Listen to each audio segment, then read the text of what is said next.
Hello. Thank you for joining Everyday Life in Finance with Robbie. I'm Robbie, and today I want to talk to you a little bit about impulsive spending and just overspending in general. What do you do? Because that can have a significant impact on your finances. So, what I typically do, because I do sometimes have a tendency to do that, I'll go out to the mall and I'm going out just to purchase one thing, or I'm online and I'm just purchasing one thing, and then I see other things, and then next thing I'm either buying those things or ordering those things online. Now, when doing it at the mall, because I do occasionally, go to the mall. I shouldn't say occasionally, I go more frequently than I really should.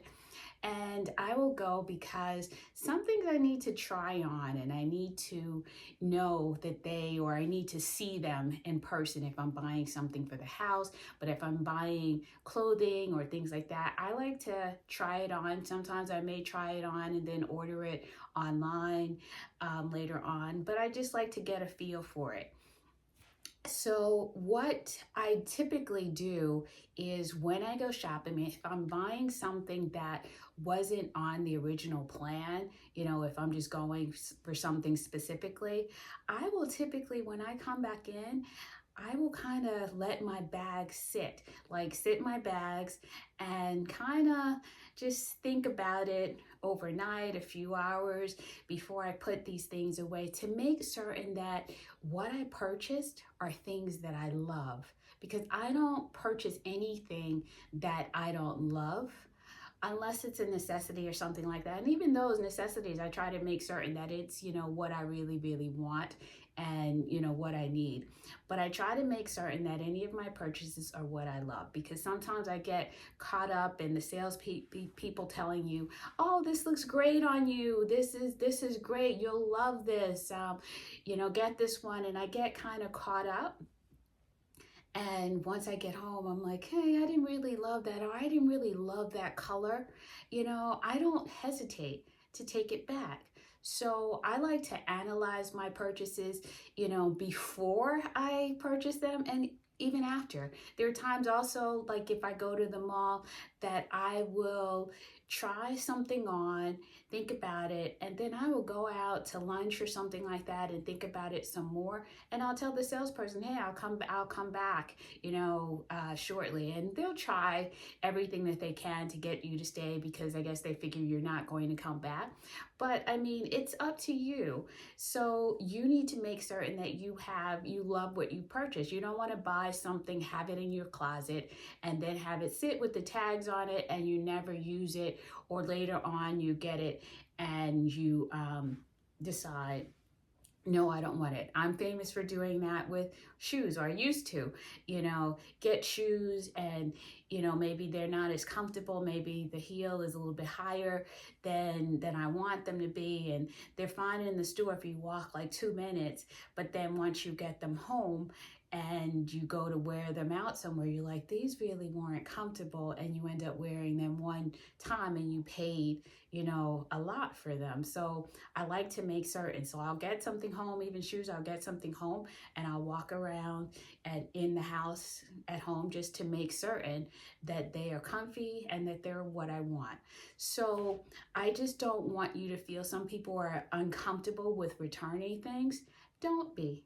You have to try out, whenever you make a purchase, you have to be in a position that you can try them out. And if by chance you're buying something that's a final sale, then you especially want to make certain that before you walk out that store, you look over whatever it is that you're purchasing and make certain that it's in perfect condition, and also make certain that you love it. Don't buy anything that's a final sale that you don't love just because of the price, because some people get hung up on things and they're like, oh, I can't leave this in the store.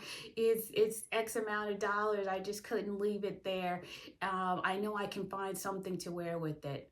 No, if you don't absolutely love it, you may not know what you're going to use it for or wear it for at the moment, but you must love it in order to get it.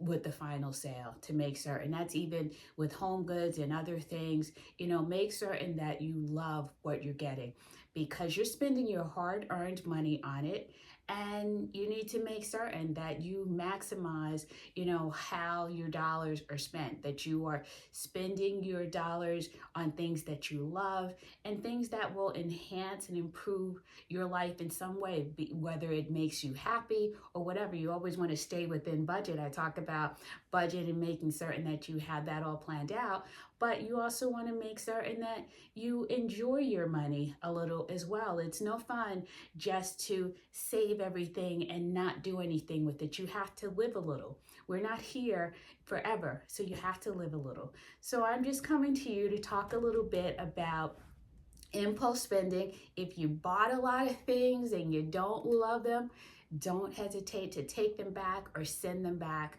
online. And also take advantage of things such as Rakuten, where you purchase online and you get cash back, and Capital One savings plans, and what else? Honey. Take advantage of those. They really start to add up. If you purchase things online, they really start to add up. So make sure you subscribe and just include them on your desktop.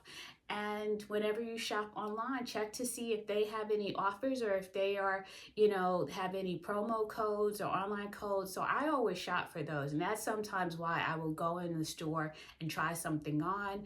And maybe I won't buy it in the store. I'll buy it online if there's a great benefit to doing it. But I also try to support the salespeople too, because I know that many of them work on commission. Most stores that I go to, they work on commission. And if they are my salespeople that I go to on a regular basis, I want to support them. So thank you so much for coming back or joining Everyday Life in Finance with Robbie. I hope you come back for more and check out my other content. Thank you so much.